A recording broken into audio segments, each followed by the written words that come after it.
Geoverse Part 5 Prisoner of Love by GeodesicDragon Chapter 9 Apple of My Life. "Are you all quite done laughing?" Applejack asked of John, who was lying on the ground clutching his sides. "You should have seen the look on your face," he replied. "How Celestia, it was priceless." Applejack's raised eyebrow look turned into a scowl. "The last time I heard those words," she said, "I was corrupted by discord. Now I was hoping to get over it, but y'all just had to go and remind me of how I let myself and my friends down." John stopped laughing and stood up. "Oh shit," he said. "I'm sorry, Applejack, I didn't mean to." He reached out to hug her, but she pushed him away with a hoof, her scowl even more prominent on her face. "Y'all just went too far," she said sternly. "Just go home, John. I don't want to be near you right now, and consider yourself confined to the couch until further notice." "But John began, but was cut off by Applejack's raised voice. "But nothing," she yelled, tears beginning to flow freely. "Just get out of here, now!" John looked around and saw that many of the ponies in the market had stopped to watch the show. Sighing dejectedly, he did as he was asked, not bothering to apologize to any pony he pushed out of his way as he did so. "Celestia, damn it all," he muttered. "I've got to make this right." His legs propelled him towards the train station. "And I know just who to speak to."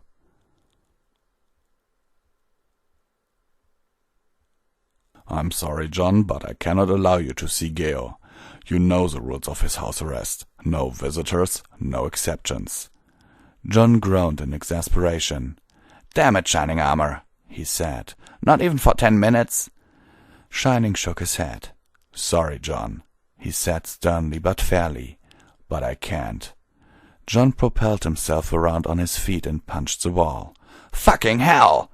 he roared, causing Shining Armor to jump and the nearby guards to survey their surroundings, looking for the source of the outburst. "Wah, wah," Shining said, trying to calm down the raging inferno that was John's emotions. "What's the matter?" John sighed. "I royally fucked up with AJ, and I need to make it up to her somehow," he replied. "I was hoping Geo could give me some pointers, because he's known her longer than I have." Shining patted John on the shoulder. "Well, as bad as that is, I still can't let you see him," he said. "However, I might be able to help. Celestia knows Cadence, and I have had the occasional falling out, so if you'll let me, maybe I can help." John smiled. "I'd appreciate that," he said. "Though I think making it up to Applejack will be much easier than making it up to a princess."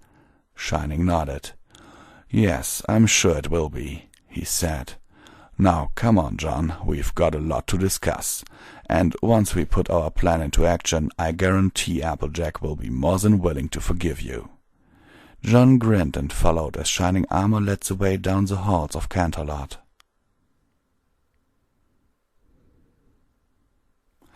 Applejack sat on the edge of her bed and wiped her eyes with a hoof.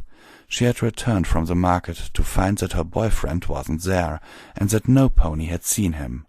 The worries that plagued her mind replaced the worries of what discord had put her and the other elements through. The front door opened with a click. "AJ," John's soft voice called. "Are you home?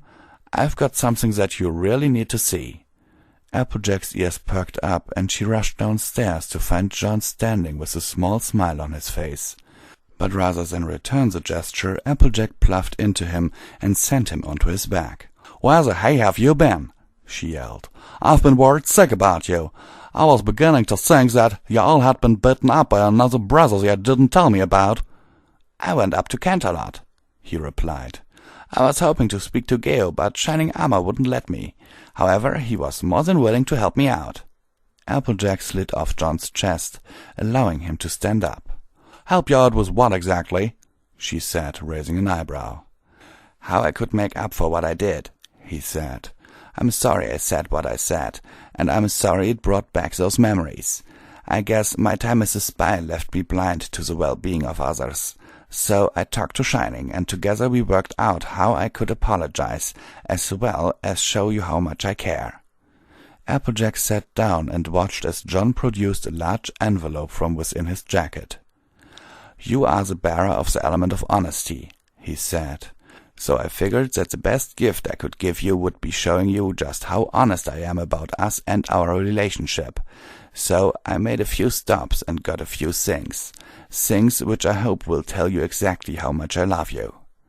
He handed Applejack the envelope, and she opened it with her teeth, emptying the contents onto the floor. As she cast her eyes over the paper, her sour expression vanished as John watched nervously for her reaction. "I can't believe it," she said. "Y'all did this for me?" "Of course I did, AJ," John replied. "This is my way of showing you just how committed I am to us. I want us to spend the rest of our lives together, here, on our farm." Applejack looked down at the documents. Clearly visible amongst them was a little deed with an official-looking seal, naming Applejack as the owner of Sweet Apple Acres. Her eyes filled with tears as she propelled herself at John yet again, this time wrapping herself around his chest and kissing him. A minute later, the two of them broke away, and Applejack cast her gaze towards the pile of paper. "How in tarnation did you manage it, darling?" she asked. "Every time I tried to buy the farm, the bank wouldn't let me." John laughed. "It would seem that having connections to royalty helps me out a lot," he replied. "Once they realized that I was with Shining Armor, who was married to a princess, they were more than willing to let me buy the farm." "But it must have cost a fortune," Applejack retorted. "Y'all didn't make out the loan or nothing, did ya?" John shook his head. "I've been saving up since I got here," he said, "and Shining gave me the rest." "So it's a loan?" Applejack sighed. "Just without the interest. Well, I guess we can pay Shining Armor when we can." "It's not a loan, AJ," John interjected. "It was an early gift."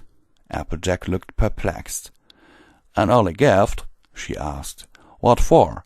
Both our birthdays have passed already, so I really don't know why—" John silenced her with a raised hand and reached into another pocket with the other. He pulled out a box and dropped to one knee, eliciting a gasp from Applejack. "We have our own home now," he said, "but I still want to make an honest mare out of you. AJ, will you marry me?" Applejack bit her lip as more tears threatened to cascade down her cheeks. She didn't speak a word as she nodded vigorously. John smiled and opened the box to reveal a gold necklace, adorned with rubies which were arranged in the same style as Applejack's cutie mark. He slipped the jewelry over her neck and brought her in for a hug, only to be tackled to the ground as the farmer invaded his mouth with her tongue. Breaking apart, John smiled. "Remind me to thank Shining Armor the next time I see him," Applejack said. "He's given us, a mighty fine wedding gift." John nodded at that, before suddenly groaning. "What's wrong?" asked Applejack.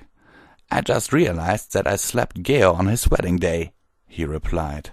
"So please, could you remind me not to show any signs of nervousness on our big day?" Applejack nodded, and the two of them lay in contented silence among the pile of papers.